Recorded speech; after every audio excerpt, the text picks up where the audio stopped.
మన ప్రభు అయిన యేసుక్రీస్తు వారి నామంలో కూడి వచ్చిన పరిశుద్ధులైన వారికి, ప్రియులైన వారందరికీ వందనాలు తెలియజేస్తున్నానండి. పోయిన బుధవారము బైబిల్ తరగతిలో యేసు ప్రభు రెండవసారి ప్రత్యక్షమవుతాడు అని మనం లేఖనాలని ఆలోచన చేశాం. యేసు ప్రభు రెండవ రాకడ అని బైబిల్ గ్రంథంలో లేదు. మత్తయి సువార్త 24వ అధ్యాయము యెరూషలేము యొక్క నాశనము గురించి యేసు ప్రభు మాట్లాడాడని, దానిలో యేసు ప్రభు రెండవసారి ప్రత్యక్షత గురించి ఏ లేఖనాలు లేవు అని మనము పోయిన బుధవారం రోజున చర్చించుకున్నాం. ఈ రోజున కూడా కొన్ని సంగతుల్ని మనం ఆలోచన చేద్దాం. ఎందుకంటే మనుషులు యేసు ప్రభు రెండవ రాకడ అని పేరు చెప్పి ఇతరులను భయపడించి వారిని ఏదో క్రీస్తులోనికి రప్పించాలనే భావన కలిగి ఉన్నారు. అలాగూ ఏ వ్యక్తి క్రీస్తులోనికి వచ్చినా దేవుడు అంగీకరించడు. ఒక వ్యక్తి క్రీస్తులోనికి రావాలంటే యేసు ప్రభు యొక్క శిలువ మరణము దేవుని జ్ఞానము అని, దేవుని సంకల్పమని తెలుసుకొని, దేవుని ప్రేమ శిలువ మరణంలో మానవ జాతి అయిన మనకు కనపరచబడిందని గుర్తించి ఆ ప్రేమయందు విశ్వాసం ఉంచి బాప్తిస్మం పొందితే రక్షింపబడతాడు. అంతే తప్పించి నరకంను గూర్చిన భయమో, లేకపోతే రెండవసారి యేసు ప్రభు వస్తే నాశనమైపోతాయి భూమి ఆకాశాలని భయపెట్టి ఏ వ్యక్తిని మనము క్రీస్తులోనికి తీసుకురాకూడదు. అలా తీసుకురావడం వలన అతన్ని సత్యంలో నిలబెట్టలేం. మనం భయంతో బతుకుతాడు, దాని మీద ఆలోచనతో బతుకుతాడు. దానివల్ల ఏం ప్రయోజనం లేదు. దేవుడు ఏం కోరుకుంటున్నాడంటే, హృదయానుసారంగా నా యందు భయభక్తులు నిలుపు, నేను నీకు ఇచ్చిన స్వాతంత్ర్యాన్ని ఉపయోగించుకొని, నేను నీ మీద కనబరిచిన ప్రేమను నీవు అర్థం చేసుకొని, నేను పంపించిన క్రీస్తు యేసునందు సరి అయిన విశ్వాసం ఉంచి ఆయనే నీ హృదయంలో ప్రభువుగా ప్రతిష్ఠ చేసుకుని ఆయన్ని అప్పుడురా నేను అంగీకరిస్తా అని చెప్తాడు ఆయన. అంతే తప్పించి భయపెట్టి ఎవరినే కానీ తన సన్నిధిలో దేవుడు కూర్చోబెట్టుకోడు. కాబట్టి సువార్త ప్రకటించేవారు ఎవరైనా కానీ లేఖనాలు ఏ ఉద్దేశంతో రాయబడ్డాయో ఆ ఉద్దేశాన్ని చెప్పి మనుషుల్ని క్రీస్తులోనికి నడిపించాలి. కాబట్టి రెండవ రాకడ, ఇదిగో రాజ్యం మీద రాజ్యం లేస్తాయి, ఇదిగో ఆకాశ నక్షత్రాలు రాలిపోతాయి, భూమి నాశనమైపోతుంది అని మనిషిని భయపెట్టించి అతనికి ఏ పని పాఠాలు లేకోకుండా చేసేసి భయంతో క్రీస్తులోనికి వస్తాయనో దానివల్ల ఏం ప్రయోజనం లేదు. కాబట్టి మనము దాన్ని ఆలోచన చేశాం. మత్తయి సువార్త 24వ అధ్యాయంలో యేసు ప్రభు ఏ ఏ సంగతులైతే మాట్లాడాడో ఆ సంగతుల గురించి మార్కు గారు కూడా రాశారు. అలాగే లూకా గారు కూడా తన సువార్త రచనలో మత్తయి సువార్త 24వ అధ్యాయంలో వ్రాయబడిన లేఖనాలని రాశారు. అవన్నీ యెరూషలేం నాశనం గురించే తెలియజేపుతూ ఉన్నాయి. యెరూషలేం నాశనము క్రీస్తు శకము 70లో జరిగింది అని పోయిన బుధవారం బైబిల్ తరగతిలో మనం నేర్చుకుని ఉన్నాం. క్రీస్తు శకం 70లో వెస్పేషియన్ కుమారుడు టైటస్ ఏం చేశాడంటే యెరూషలేముని చుట్టుముట్టాడు. యెరూషలేము చుట్టూ దండ్లని పెట్టేసి, చదువుదాం ఒకసారి లూకా సువార్త 21వ అధ్యాయం. లూకా సువార్త 21వ అధ్యాయము. యెరూషలేము చుట్టూ దండ్లను పెట్టాడు. యేసు ప్రభు మాట్లాడుతూ ఉన్నాడు ముందుగానే 20వ వచనంలో. లూకా సువార్త 21వ అధ్యాయము 20వ వచనం నుండి సంగతులు చదువుదాం ఒకసారి. అదిగో యెరూషలేము దండ్ల చేత, దండ్లు అంటే యుద్ధ సైనికులు, రోమా సైనికులు యెరూషలేం చుట్టూ మూగుతారు. యెరూషలేము మీద దండయాత్ర చేస్తారు అని యేసుప్రభు తాను బ్రతికి ఉన్నప్పుడే శిలువ మరణానికి ముందటి రోజుల్లోనే చెబుతూ ఉన్నాడు. యెరూషలేము దండ్ల చేత చుట్టబడుతుంది, మీరు చూచుచూ ఉన్నప్పుడు దాని నాశనము సమీపమై ఉన్నదని మీరు గుర్తించి తెలుసుకొనుడి. అప్పుడు యూదయలో ఉండువారు కొండలకి పారిపోవాలి అన్నాడు. చెప్పాను మీకు, ఆ సంగతి కూడా చెప్పాను. ఒకవేళ యేసుప్రభు మత్తయి సువార్త 24వ అధ్యాయంలోను, మార్కు సువార్త 13వ అధ్యాయంలోను, లూకా సువార్త 21వ అధ్యాయంలోను లోకాంతం గురించి చెప్పలేదు. ఒకవేళ లోకాంతం గురించే చెప్పింటే ఆకాశాలు నక్షత్రాలు రాలిపోయి భూమి నాశనమైపోతుంది, భూమి పునాదులు లేకుండా పోతాయని చెప్పి ఉండింటే యెరూషలేము చుట్టూ సైనికులు మోగితే వేరే దేశానికి పారిపోండి అని ఎందుకు చెబుతాడు? వేరే దేశానికి వెళ్తే బతుకుతావా? బతకవు కదా. చూసాం మనం పోయిన బుధవారం. కాబట్టి దయతో గుర్తించండి, యేసు ప్రభు మాట్లాడిన సందేశము యెరూషలేము యొక్క నాశనం గురించి ఆయన మాట్లాడాడు. అది ఎప్పుడు జరిగిందంటే క్రీస్తు శకము 70లో యెరూషలేము నాశనం చేయబడింది. రోమా సైనికులు టైటస్ యొక్క అధికార నిర్వహణ కింద రోమా సైనికులు వచ్చి యెరూషలేముని నాశనం చేశారు. యెరూషలేము నా దేశము, యెరూషలేముని ముట్టినవాడు నా కనుగుడ్డు ముట్టినట్టు అని దేవుడు పాత నిబంధనలో చెప్పిన మాట వాస్తవమే. కానీ ఆ యెరూషలేము మీద యుద్ధం చేయడానికి రోమ ప్రభుత్వాన్ని రేపింది కూడా దేవుడే. ఎందుకోసమంటే తాను పంపించిన తన కుమారుని యందు విశ్వాసం ఉంచలేదు. తాను పంపించిన తన కుమారుణ్ణి రాజుగా స్వీకరించాలని, గౌరవించాలని యూదులకి సందేశం ఇచ్చి లేఖనాలు వాళ్ళ చేతుల్లోనే పెట్టాడు. కానీ వారు లేఖనాలని గ్రహించిన వారు కాదు. లేఖనాలు యేసుప్రభుని గురించి ఘోషిస్తూ ఉన్నా వాటి గురించి పట్టించుకోకుండా యేసుప్రభుని సిలువకేశారు. నా కుమారుణ్ణి ముద్దు పెట్టుకోండి అని చెప్పాను నేను. కానీ మీరేం చేశారు? నా కుమారుణ్ణి ముద్దు పెట్టుకోలేదు, అందుకే నేను మీ మీదికి నాశనం తెప్పించబోతున్నా అని మత్తయి సువార్త 24వ అధ్యాయము, మార్కు సువార్త 13వ అధ్యాయము, లూకా సువార్త 21వ అధ్యాయంలో యెరూషలేము నాశనము గురించి, ప్రభు దినం గురించి మాట్లాడబడింది. ప్రభు దినము అంటే చెప్పాను మీకు. ప్రభు దినం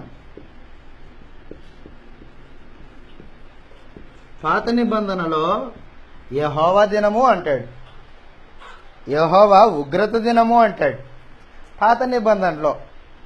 ప్రభు దినము అంటాడు క్రొత్త నిబంధనలో. అంటే ప్రభు దినమన్నా యెహోవా దినమన్నా దాని యొక్క అర్థం ఏంటో కూడా చెప్పాను మీకు. దాని అర్థం ఏంటంటే ఒక దేశం మీద దేవుని యొక్క తీర్పు. ఒక దేశం మీద దేవుని యొక్క తీర్పు, దేవుని తీర్పు అన్నమాట. ఒక దేశం మీద దేవుని తీర్పు, దేవుని తీర్పు. ఏ దేశమైతే దేవునికి విరోధంగా నడిచిందో, ఏ దేశమైతే దేవునికి వ్యతిరేకంగా నడుచుకుంటుందో, ఏ దేశమైతే సహోదరత్వాన్ని మానుకుందో, తోటి సహోదరుల్ని తోటి మానవుల్ని ప్రేమించుకోకుండా దేవునికి అయిష్టంగా నడుచుకుంటుందో ఆ దేశం మీద దేవుడు తీర్పు తీరుస్తాడు. ఆకాశం నుండి ఆయన కన్నులు ప్రతి మానవ దేశాలని గమనిస్తూనే ఉన్నాడు. ఆయన ఏ దేశాన్ని విడిచిపెట్టాడు. చాలా మంది ఏమంటారంటే దేవుడు ఇశ్రాయేలీలకే దేవుడా, మిగతా దేశాల వాళ్ళకి దేవుడు కాదా అంటారు. అన్ని దేశాలకి దేవుడు ఆయన. ఇశ్రాయేలీలకి మాత్రమే దేవుడు కాదు, అందరికీ దేవుడు ఆయన. కానీ ఏంటంటే ఇశ్రాయేలీలకే దేవుడు వారితోనే నిబంధన చేసుకున్నాడు. ఎందుకోసం చేసుకున్నాడంటే వారి పితరుడైన అబ్రహాముకి దేవుడిచ్చిన వాగ్దానాన్ని బట్టి ఇశ్రాయేలీల విషయంలో దేవుడు శ్రద్ధ కలిగి ఉన్నాడు, వారికి ధర్మశాస్త్రం ఇచ్చాడు అన్నమాట. మిగతా ఏ దేశపు వాళ్ళకి ఇవ్వలేదు ధర్మశాస్త్రం. ఐగుప్తీయులకు ఇచ్చాడా? ఇలా. అషూరియులకు ఇచ్చాడా? మోయాబీయులకు ఇచ్చాడా? ఎవరికి ఇవ్వలేదు, ఇశ్రాయేలుకే ఇచ్చాడు. ఎందుకు ఇచ్చాడు? వాళ్ళకే వాళ్ళ పితరుడైన అబ్రహాము యొక్క విశ్వాసాన్ని బట్టి, భక్తి జీవితాన్ని బట్టి, అబ్రహాంకు చేసిన వాగ్దానాన్ని బట్టి దేవుడు ఇశ్రాయేలీయుల్ని తన ప్రజలుగా స్వీకరించి వారిని నడిపించాడు. అలాగని మిగతా దేశాలని నిర్లక్ష్యం చేశాడా దేవుడు? నిర్లక్ష్యం చేయలేదు. దయతో గుర్తించండి. అంటే ప్రభు దినము అన్నప్పుడు మనము లేఖనాల్లో ఒక దేశం మీద దేవుని యొక్క తీర్పు అన్నమాట. దేవుడు భూమి మీదకి రాడు, కానీ యెహోవా వచ్చుచున్నాడు అని మాట్లాడుతూ ఉంటాడు. యెహోవా వస్తాడా? రాడు అని మనం లేఖనాలు పోయిన బుధవారం చూసాం. మరికొన్ని సంగతులు నేను మీకు లేఖనాల్లో చూపించి దాని భావము ఇదే అని మీ హృదయాల్లో రూఢీపరచుకోవాలనని ప్రేమతో మనవి చేస్తూ ఉన్నాను. నహూము గ్రంథం 1వ అధ్యాయం. నహూము గ్రంథం 1వ అధ్యాయము 1వ వచనం నుండి చదువుదాం. ఇలాగ రాయబడింది. నహూము అనే ప్రవక్త నినివే దేశం మీద, నినివే అష్షూరు దేశానికి రాజధాని. నినివే పట్టణానికి యోనాని దేవుడు పంపించాడు. అంతకు ముందు యోనాని దేవుడు పంపిస్తే యోనా వెళ్ళి వాళ్ళకి వాక్యం చెబితే పాపం వాళ్ళు మార్చుకొని జీవితాలు రాజుతో సహా, కటిక బీదవాడితో పాటు రాజుతో సహా అందరూ మారుమనిషి పొందితే దేవుడు నీనెవే పట్టణాన్ని క్షమించాడు. అయితే కొన్ని రోజులకి నీనెవే పట్టణము మరలా నాశనం అయింది. మరి నాశనానికి దారి తీసింది. దాంట్లో వ్యభిచార సంబంధమైన, విగ్రహ సంబంధమైన, దేవునికి రోషం పుట్టించే దుర్మార్గమైన కార్యక్రమాలు జరుగుతూ ఉన్నాయి. జరుగుతూ ఉంటే దేవుడు ఇప్పుడు నహూము ప్రవక్త ద్వారా నినివే పట్టణం మీద తీర్పు తీర్చబోతున్నాడు. చదువుదాం 1వ వచనం, 1వ అధ్యాయం 1వ వచనంలో. అదనమాట ఎవరి గురించి? నినివేను గూర్చిన దేవోక్తి. ఎల్కోషు వాడగు నహూమునకు కలిగిన దర్శనము వివరించు గ్రంథం. అదిగో యెహోవా రోషం గలవాడై ప్రతీకారము చేయువాడు. యెహోవా ప్రతీకారము చేయగా మహోగ్రత గలవాడు. యెహోవా తన శత్రువులను ప్రతీకారము చేయును. తనకు విరోధులైన వారి మీద కోపముంచుకొనును. అదిగో బాగా గుర్తుపెట్టుకోండి. యెహోవా ప్రతీకారం చేసే దేవుడు, రోషం కలిగిన వాడు. ఈ మాటలను బట్టి మనం చాలా జాగ్రత్తగా దేవుని గురించి అర్థం చేసుకోగలగాల. దేవుడు ప్రేమామయుడు, ఖచ్చితం. ప్రేమ మాత్రమే కాదు, ఆయనకు రోషం ఉంది. రోషం కలిగిన వాడు ఆయన. విగ్రహ సంబంధమైన వాటి విషయంలో దేవునికి రోషం వస్తుంది. దేవత్వం కలిగిన దేవుణ్ణి నేను కదా. దేవత్వం లేని విగ్రహాలు దేవతలు కాదు కదా. దాని ఎదుట నువ్వు ఎలా సాగిలబడతావు? దాని ఎదుటికెళ్ళి నీవు నీ కుమారులని ఎలా బలిస్తావు? కాబట్టి జరుగుతున్న దుర్మార్గమైన, దుష్టత్వమైన కార్యక్రమాలని చూచి నహూము ప్రవక్త ద్వారా నినివే పట్టణం మీద దేవుని యొక్క తీర్పు అన్నమాట. అది నినివే పట్టణం మీద దేవుని యొక్క తీర్పు. మరొక సమాచారాన్ని చదువుదాం. ఇర్మియా గ్రంథం 4వ అధ్యాయం. ఇర్మియా గ్రంథం 4వ అధ్యాయం. ఇర్మియా గ్రంథము 4వ అధ్యాయము 4వ వచనం నుండి.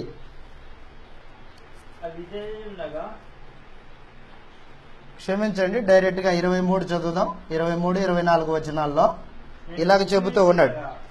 నేను భూమిని చూడగా, ఇర్మియా గారు భూమిని చూస్తున్నాడంట. భూమిని చూస్తే భూమి నిరాకారంగాను శూన్యంగాను ఉండెను అంటున్నాడు. భూమి నిరాకారంగాను శూన్యంగా ఉండేది ఎప్పుడు? సృష్టి ప్రారంభానికి ముందటి దినాల్లో ఆది యందు దేవుడు భూమి ఆకాశంలో కలగజేసెను, భూమి నిరాకారంగాను శూన్యంగాను ఉండెను అని మోషే గారు ఆదికాండంలో రాశారు.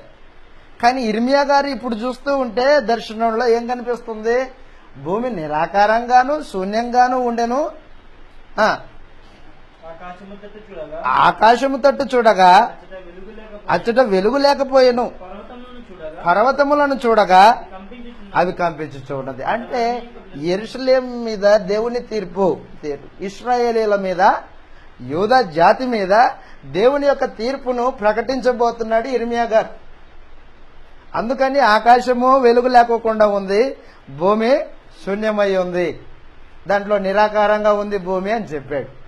అంటే లేఖనాలని మనం ఆలోచన చేస్తున్నప్పుడు పోయిన బుధవారం మీకు చెప్పినట్టుగానే ఏం మాట్లాడుతున్నాడంటే, ఆయన ఆకాశ సైన్యము, భూమి యొక్క పునాదులని మాట్లాడిన ప్రతిసారి ఒక దేశం మీద దేవుని యొక్క తీర్పు గురించి మాట్లాడుతున్నాడే తప్ప మనకు కనిపించే ఈ ఆకాశపు నక్షత్రాల గురించి ఆయన మాట్లాడట్లా.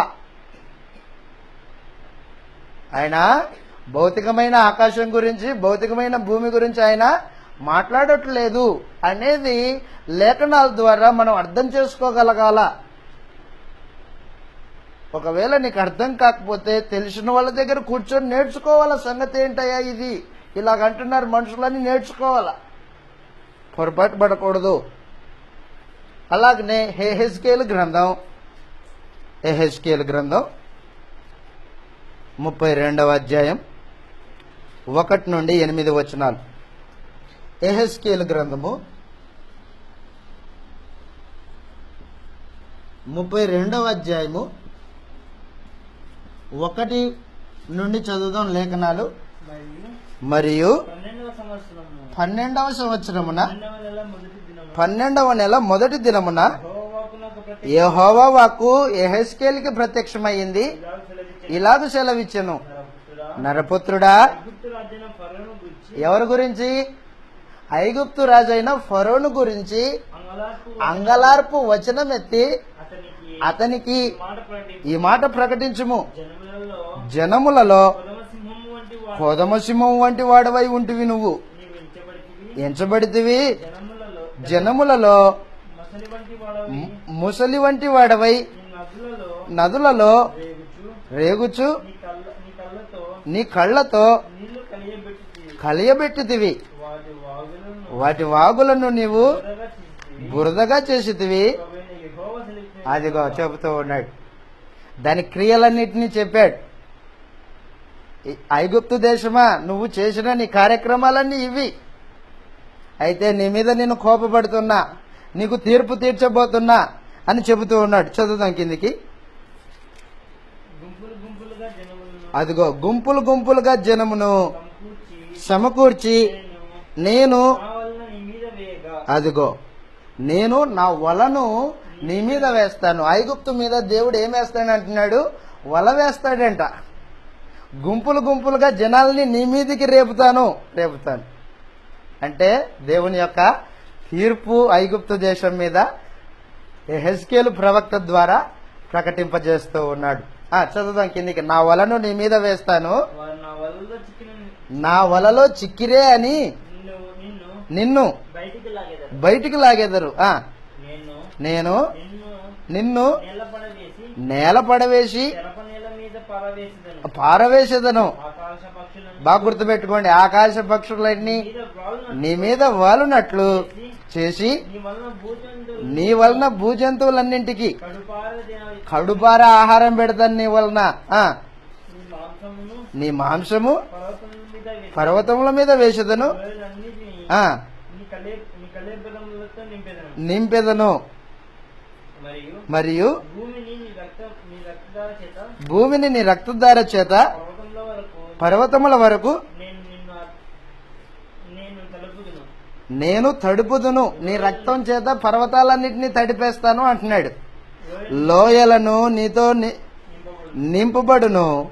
నేను నిన్ను ఆర్పివేసి, బాగా గుర్తుపెట్టుకోండి. మరలా ఇప్పుడు కాస్మోటిక్ పోయట్రీ మాట్లాడుతున్నాడు. కాస్మోటిక్ పోయట్రీ ఏం మాట్లాడుతున్నాడు? ఆకాశపు మండలము మరుగు చేసేదను, నక్షత్రములను చీకటి కమ్మ చేసేదను, సూర్యుని మబ్బు చేత కప్పేదను, చంద్రుడు వెన్నెల కాకయే పోవును. నిన్ను బట్టి ఆకాశమందు ప్రకాశించు జ్యోతులు కన్నిటికిని అంధకారము కమ్మ చేసేదను. నీ దేశము మీద గాఢాంధకారము వ్యాపింపజేసేదను. ఇదే ప్రభువకు యెహోవా వాక్కు అన్నాడు. నేను ఎందుకు ఈ లేఖనాలన్నీ మీకు చెబుతున్నానంటే, ఆకాశ నక్షత్రాలని చూపించిన మన ప్రభు అయిన యేసు 24వ అధ్యాయంలో అవి భౌతికమైన ఆకాశ నక్షత్రాలు కాదు అనేది మీ హృదయంలో గ్రహింపవ్వాలని ఈ లేఖనాలన్నీ చూపిస్తూ ఉన్నాను. అంటే ఒక దేశం మీద దేవుని తీర్పు ప్రకటించేటప్పుడు ఆకాశ నక్షత్రాల గురించి మాట్లాడతాడు. భూమి యొక్క పునాదుల్ని కంపింపజేయబోతున్నాను, భూమిని నాశనం చేయబోతున్నాను అంటాడు. కానీ అది భౌతికమైన భూమిని నాశనం చేసే విధానం అయితే కాదది. ఆమోసు గ్రంథం 8వ అధ్యాయము 9-10 వచనాలలో, ఆమోసు గ్రంథం 8వ అధ్యాయము 9-10 వచనాలు. ప్రభు అయిన యెహోవా సెలవిచ్చినదేమనగా, ఆ దినమున అదిగో మధ్యాహ్న కాలమందు, ఈ మాట యేసు ప్రభు చెప్పాడు. మధ్యాహ్న కాలమందు సూర్యుడు అస్తమిస్తాడా? సాయంత్రం కదా సూర్యుడు అస్తమించాల్సింది. అంటే ఏం చెప్తున్నాడు అన్నమాట? ఒక దేశం మీద దేవుని యొక్క తీర్పు గురించి మాట్లాడుతున్నాడు. మధ్యాహ్న కాలమందు సూర్యుని అస్తమింపజేసేదను, పగటి వేళ భూమికి చీకటి కమ్మ చేసేదను. మీ పండుగ దినములలో దుఃఖములుగా మారుస్తాను, మీ పాటలను ప్రలాపముగా మారుస్తాను. ఇశ్రాయేలు యూదా జనాంగమా, నీ మీదే నా కోపం, నీ మీదకి నేను తీర్పు తీర్చకపోతున్నా అని చెప్పేశాడు ఆమోసు ద్వారా. కాబట్టి దయతో గుర్తించండి, లేఖనాలని అర్థం చేసుకోవాలి. యేసు ప్రభు ఇదిగో వస్తానని చెప్పాడు కదా మత్తయి సువార్త 24వ అధ్యాయంలో.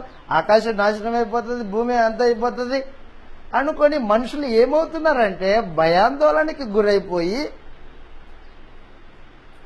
సంపాదన విడిచిపెట్టేసి,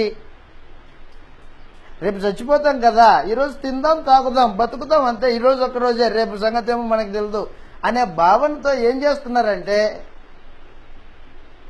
సోమరులుగా తమకు ఇష్టం వచ్చినట్టు మాట్లాడుకుంటూ జీవితాన్ని గడిపేస్తూ ఉన్నారు. దయతో గుర్తించండి, అలాంటి పొరపాటు మనలో ఎవరే చేయకూడదు. యేసు ప్రభు వస్తాడు అన్నమాట ఖచ్చితం.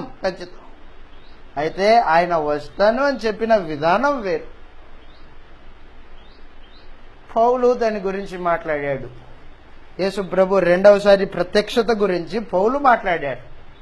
అయితే పేతురు గారు మాట్లాడిన 2వ పత్రిక 3వ అధ్యాయము 9వ వచనం నుండి 13వ వచనాలు. పేతురు గారు రాసిన 2వ పత్రిక 3వ అధ్యాయము 9 నుంచి 13 వచనాలు మరొకసారి చదువుదాం. పోయిన బుధవారం ఈ లేఖనాలని కొన్నిటిని మనము ఆలోచన చేశాం. మరొకసారి పేతురు గారు రాసిన 2వ పత్రిక 3వ అధ్యాయము 9 నుంచి చదువుదాం. పేతురు ఏమంటున్నాడంటే, కొందరు ఆలస్యమని ఎంచుకొనున్నట్లు ప్రభు తన వాగ్దానం గురించి ఆలస్యం చేయువాడు కాదు గాని ఎవడు నశింపవలనని ఇచ్చయింపక అందరూ మారు మనసు పొందవలనని కోరుచు మీ ఎడల దీర్ఘశాంతం గలవాడై ఉన్నాడు. అయితే ప్రభు దినము బాగా గుర్తుపెట్టుకోండి. పేతురు గారు మాట్లాడితే ఏమంటున్నాడు? ప్రభు దినము అన్నాడు. ప్రభు దినం. పేతురు గారు మాట్లాడుతున్న ప్రభు దినము యెరూషలేము యొక్క నాశనం గూర్చి తప్ప లోకాంతం గురించి కాదు. కాబట్టి చదువుదాం కిందికి. ప్రభు దినం దొంగ వలె వచ్చునని మీరు ఎరుగుదురు గనక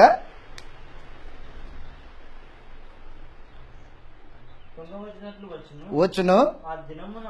ఆ దినమున ఆకాశములు అదిగో మరలా ఆకాశం గతించిపోతాయి అంటున్నాడు. అంటే యేసు ప్రభు ప్రవచించిన ప్రవచనము మత్తయి సువార్త 24వ అధ్యాయం, లూకా సువార్త 21వ అధ్యాయము, మార్కు సువార్త 13వ అధ్యాయంలో యేసు ప్రభు చెప్పిన సందేశాన్ని మరలా రిపీట్ చేస్తున్నాడు పేతురు గారు. ఏమంటున్నాడు? ఆకాశములు రగులుకొని మహాధ్వనితో. చదవాలి, నువ్వు నీట్గా చదవాలా, చదివేకి రానట్టు చదువుతావే. ఆ దినమున ఆకాశములు మహాధ్వనితో గతించిపోతాయి, పంచభూతములు మహావేంద్రంతో లయమైపోతాయి అని చెప్పాడు. భూమియు దాని పునాదులు, కృత్యములు, దాని మీద ఉన్న కృత్యాలు కూడా కాలిపోతాయి.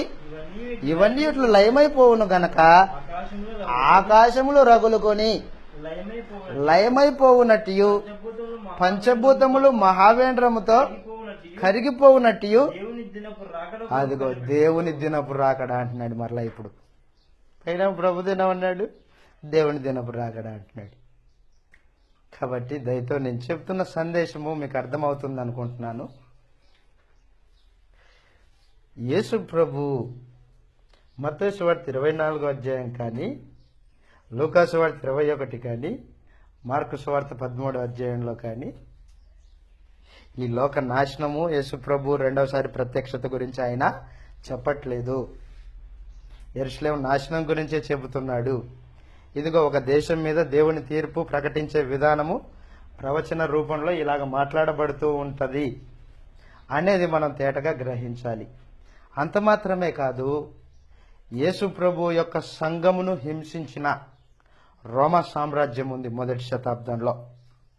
మొదటి శతాబ్దంలో రోమా చక్రవర్తులు క్రీస్తు ప్రభు శరీరం అనే సంఘాన్ని హింసించారు, బహు క్రూరంగా హింసించారు.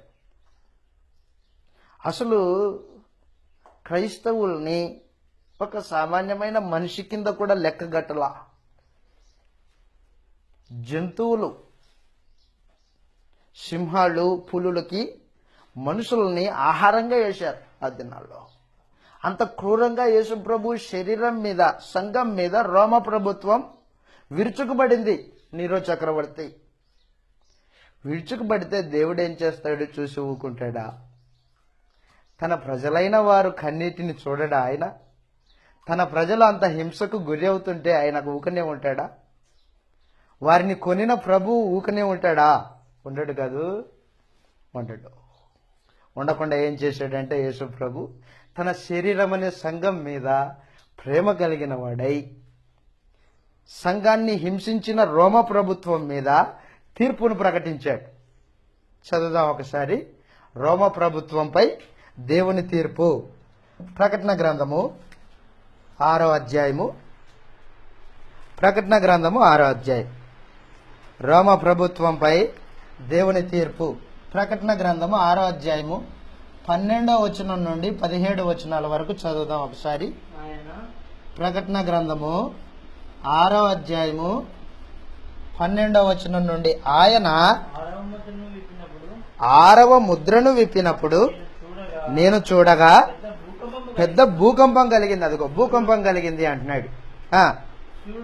సూర్యుడు కంబలి వలె నలుపాయను, చంద్రబింబమంతయు రక్తవర్ణమాయను. పెద్ద గాలి చేత ఆ అంజూరపు చెట్టు నుండి అకాలపు కాయలు రాలినట్లు అదిగో ఆకాశ నక్షత్రాలు భూమి మీద రాలాయంట. అంటే ఏం మాట్లాడుతున్నాడు అనమాట? రోమ ప్రభుత్వం మీద దేవుని తీర్పు అనమాట. అది నక్షత్రాలు భూమి కంటే ఎన్నో రెట్లు పెద్దవి నక్షత్రాలు. అట్టి నక్షత్రం పడితే ఎలాగుంటుంది భూమి? ఎలాగుంటుంది? కాబట్టి ఆయన చెబుతుంది ఏంటంటే రోమ ప్రభుత్వం మీద దేవుని యొక్క తీర్పు గురించి 6వ ముద్రను విప్పినప్పుడు ఇలాగా కనబడుట నేను చూచుతూ ఉన్నాను. ఏం జరిగిందంటే సూర్యుడు కంబలి వలె నలుపాయను, చంద్రుడు రక్తవర్ణమాయను. పెద్ద గాలి చేత ఊగులాడు అంజూరపు చెట్టు నుండి అకాలపు కాయలు రాలినట్టు ఆకాశ నక్షత్రములు భూమి మీద రాలెను. మరియు ఆకాశ మండలము చుట్టబడిన గ్రంథము వలెనై తొలగిపోయెను. ప్రతి కొండయు ప్రతి ద్వీపమును వాటి వాటి స్థానములు తప్పెను. భూరాజులను, గనులను, సహస్రాధిపతులను, ధనికులను, బలిష్ఠులను, ప్రతి దాసుడును, ప్రతి స్వతంత్రుడును కొండ గుహల్లోను బండ సందుల్లోనూ దాగుకొని, ఎక్కడికి వెళ్ళారు దాక్కోవడానికి? కొండ గుహల్లోనుకు బండ సందుల్లోనికి పోయారంట. నక్షత్రము భూమి మీద పడితే ఏ గుహ కింద ఉంటే నువ్వేం బతుకుతావు అంటే ఏం చెప్తున్నాడు అనమాట? రోమ ప్రభుత్వం మీద దేవుని యొక్క తీర్పు గురించి మాట్లాడుతున్నాడు అనమాట. అందుకే చదువుతాం మరల కిందికి. ఆ కొండ దాగుకొని సింహాసనాసీనుడై ఉన్న వాని యొక్కయు గొర్రెపిల్ల యొక్కయు ఉగ్రత మహాదినము వచ్చినది, దానికి తాళగలిగిన వాడు ఎవడు అన్నాడు. అంటే దేవుని యొక్క ఉగ్రతను ఒక దేశం మీద ప్రకటించడానికి ఆయన కాస్మోటిక్ పోయట్రీని ఉపయోగించుకుని మాట్లాడాడు.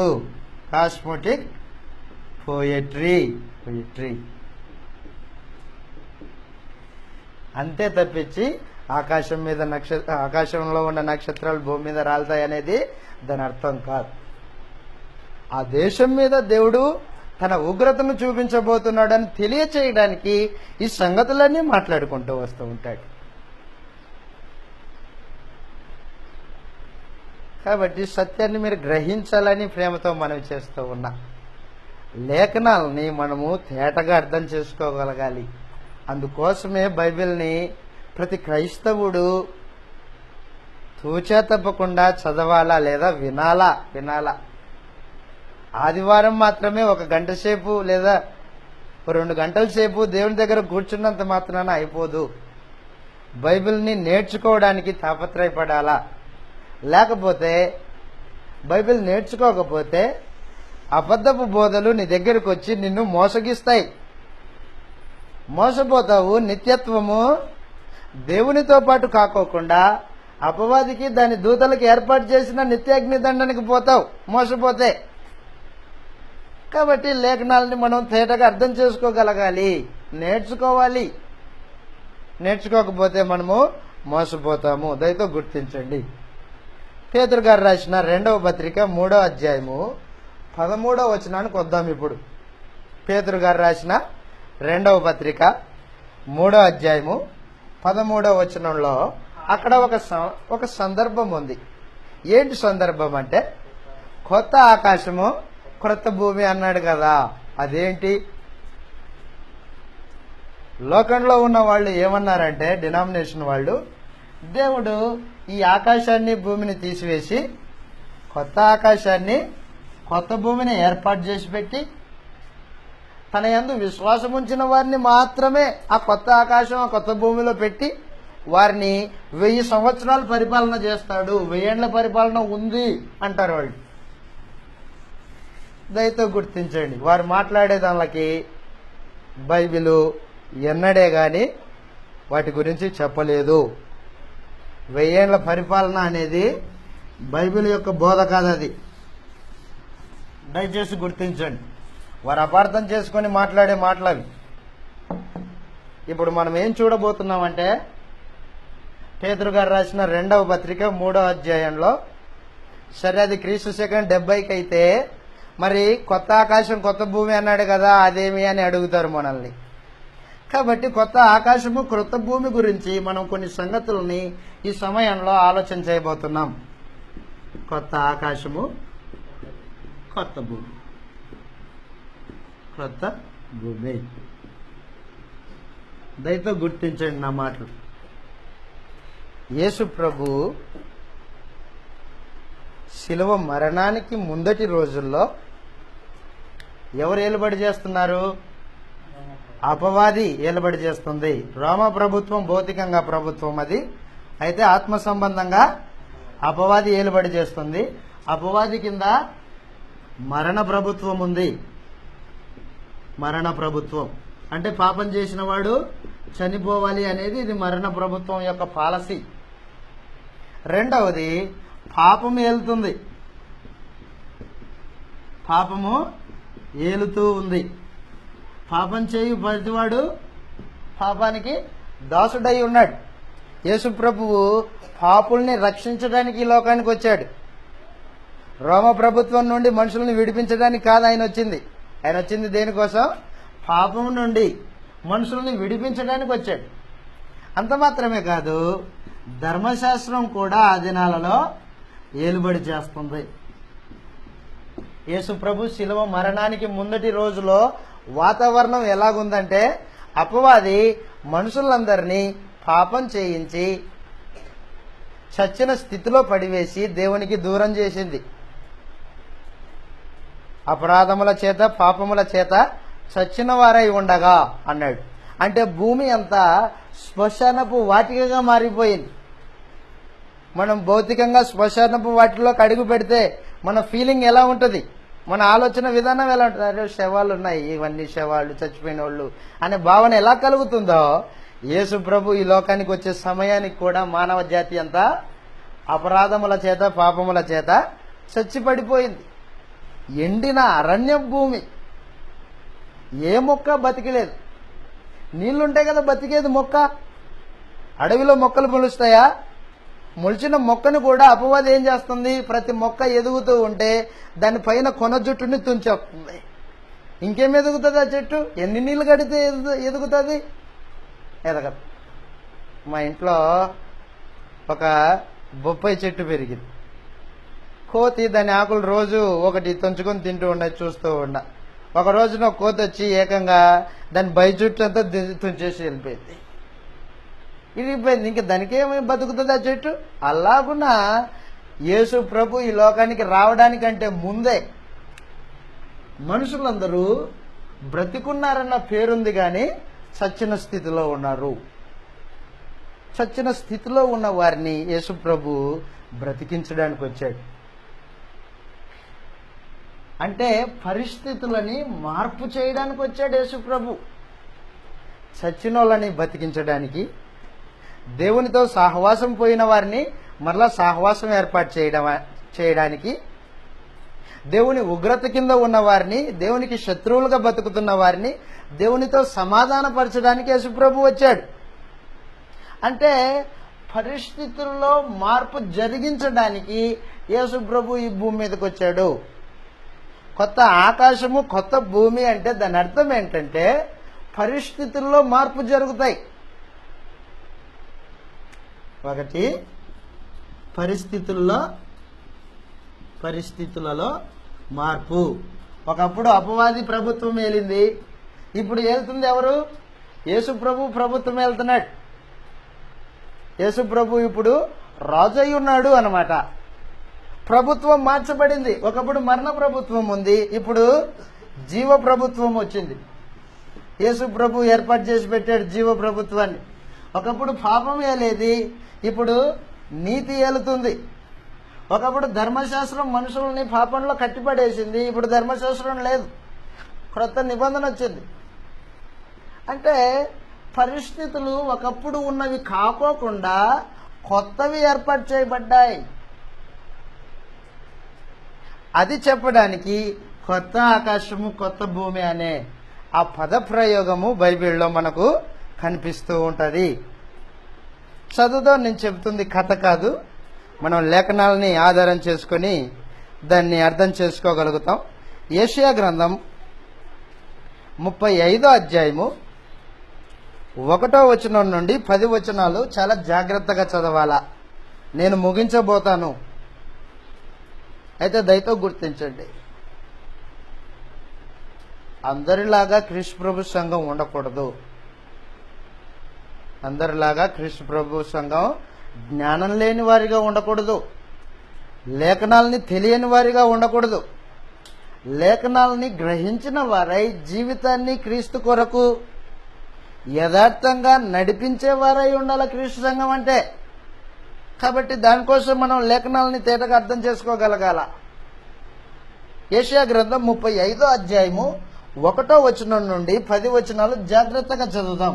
అరణ్యమును బాగా గుర్తుపెట్టుకోండి. యెషయా గ్రంథము 35వ అధ్యాయము 1 నుంచి 10 వచనాలు. అదిగో అరణ్యం అన్నాడు.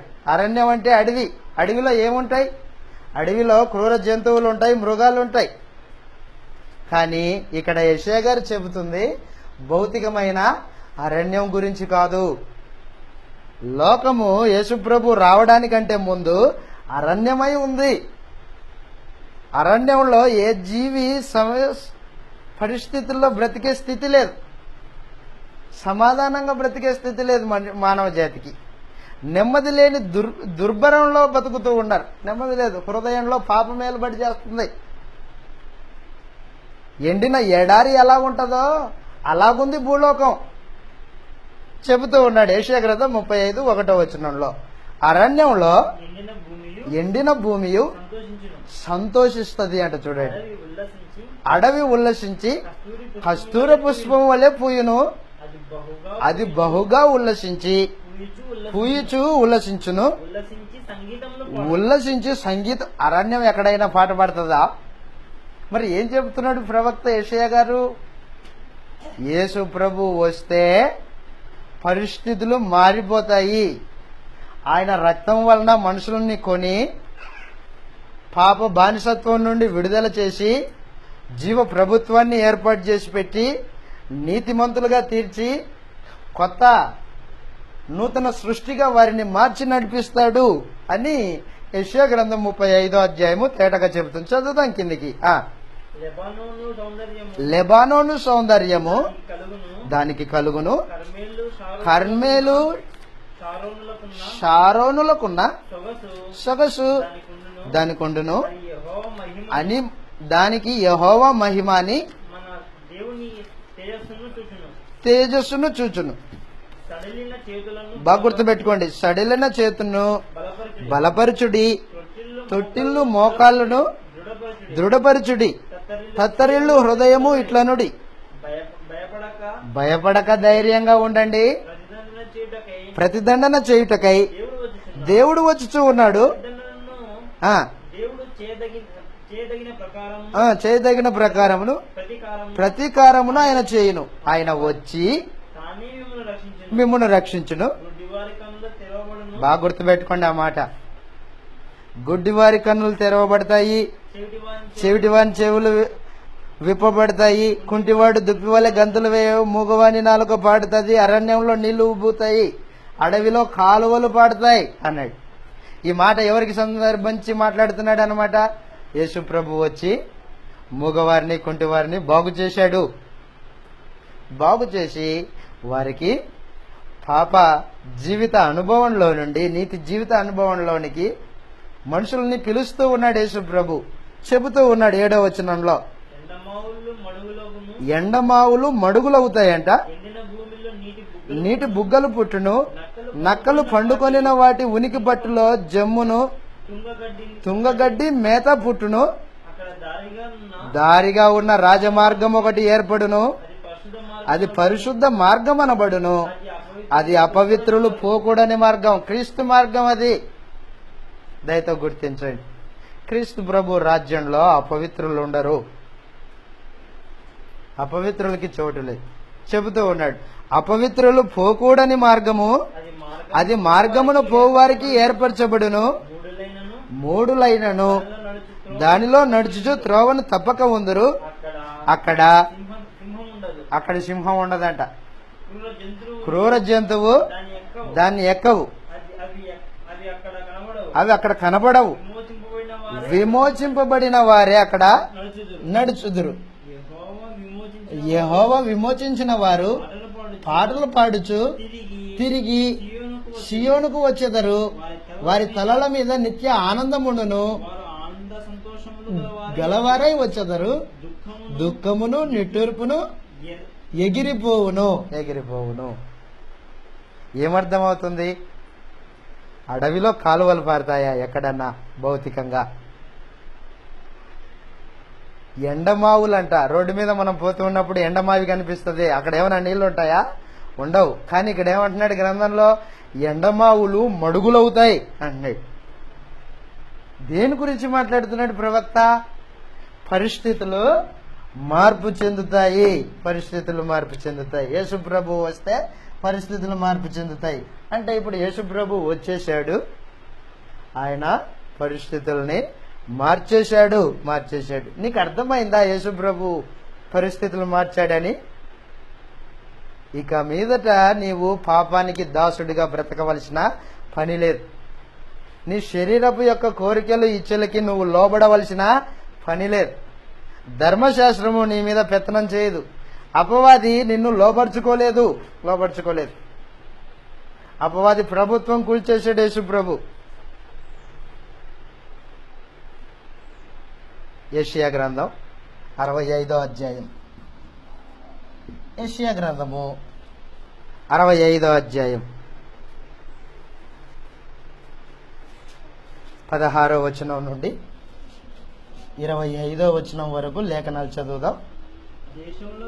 దయతో గుర్తుపెట్టుకోండి నా మాటలు. దేశంలో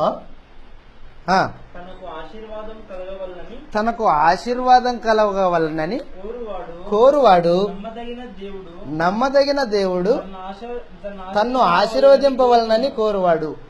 బాగా గుర్తుపెట్టుకోండి. నేను ఆశీర్వదింపబడాలి అని కోరుకునేవాడు యెహోవా యొద్ద నిలిచి ఉంటాడు. యెహోవాయే దేవుడు అని తెలుసుకుని వాడై ఉంటాడు. దేశంలో ప్రమాణం చేయవాడు నమ్మదగిన దేవుని తోడు అని ప్రమాణం చేస్తాడు. అంటే దేవుణ్ణి ఎరిగిన వాడై ఉంటాడు అతను. అదిగో పూర్వం కలిగిన బాధలు తమ దృష్టికి మరుగు చేయబడతాయి, మరుగవును. ఇదిగో అదిగో నేను క్రొత్త ఆకాశమును కొత్త భూమిని సృష్టించబోతున్నాను. మునుపటిది మరువబడుతుంది, జ్ఞాపకానికి కూడా రావు. నేను సృజించుచున్న దాని గూర్చి మీరు ఎల్లప్పుడూ హర్షించి ఆనందించుడి. నిశ్చయముగా నేను యెరూషలేమును ఆనందమైన దానిగాను ఆమె ప్రజలకు హర్షించు వారుగాను సృజించుచూ ఉన్నాను.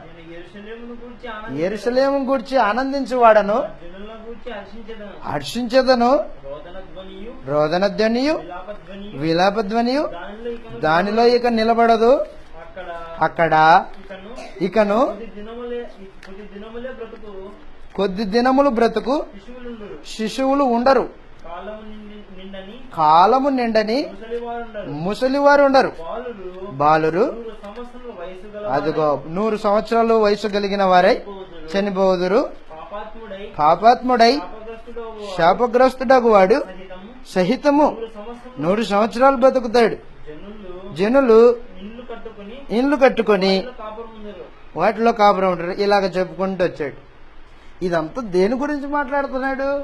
యెరూషలేము సంతోషిస్తుంది అంటున్నాడు కదా. ఏ యెరూషలేము అది? భౌతికమైన యెరూషలేం కాదు. క్రీస్తు సంఘము యెరూషలేమై ఉంది. నూతన యెరూషలేము క్రీస్తు సంఘమే. చదువుదాం కిందికి. ఇలాగంటూ ఉన్నాడు. 22వ వచనం చదువుదాం.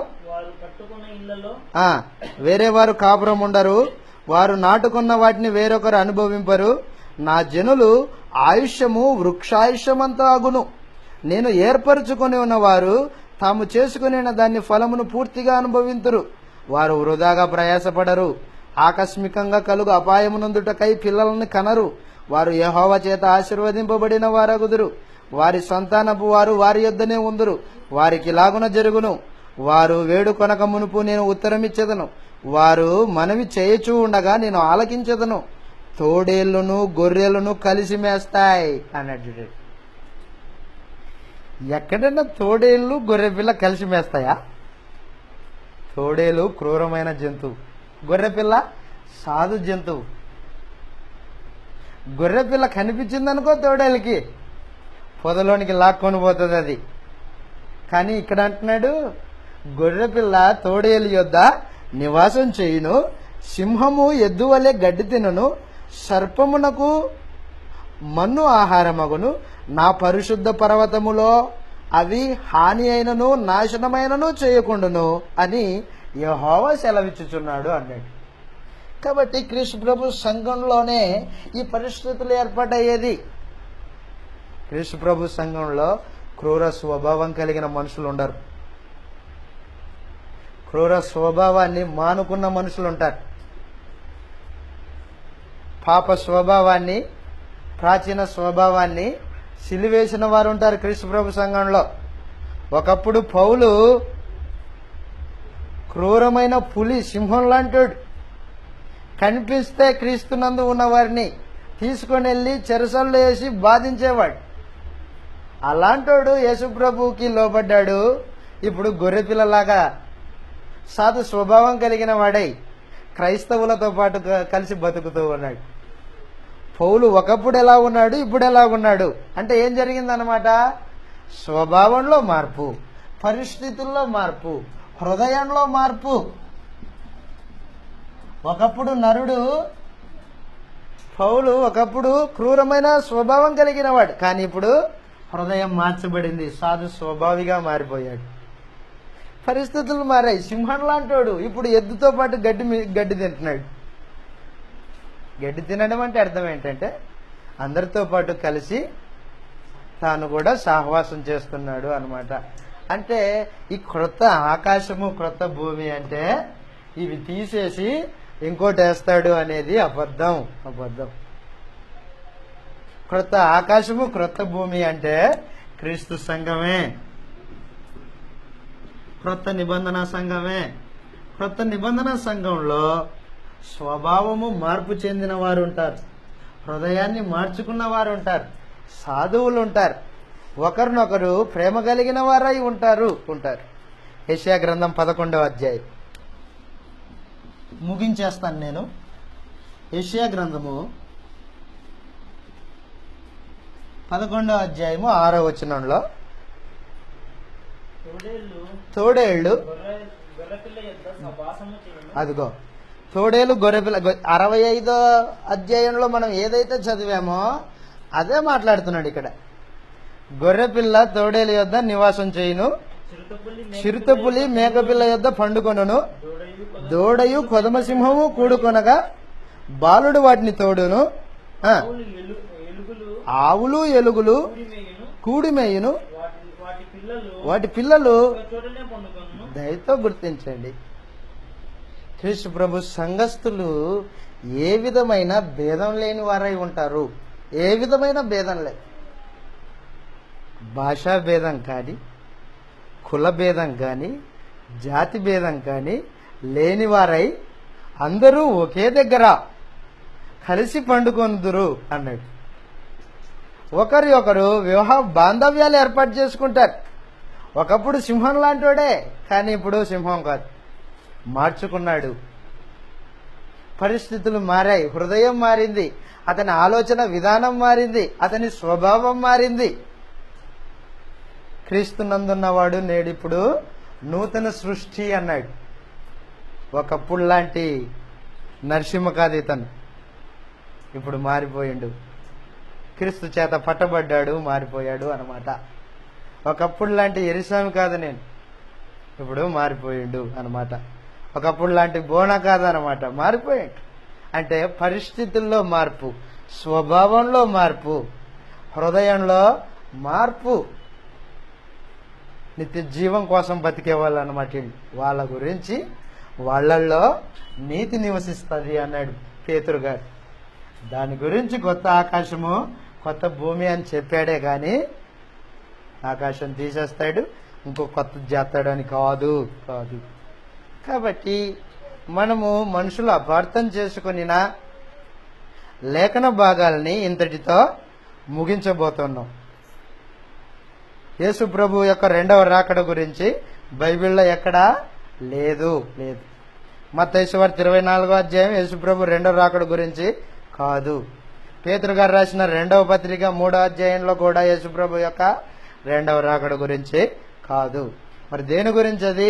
యెరూషలేము నాశనం గురించి.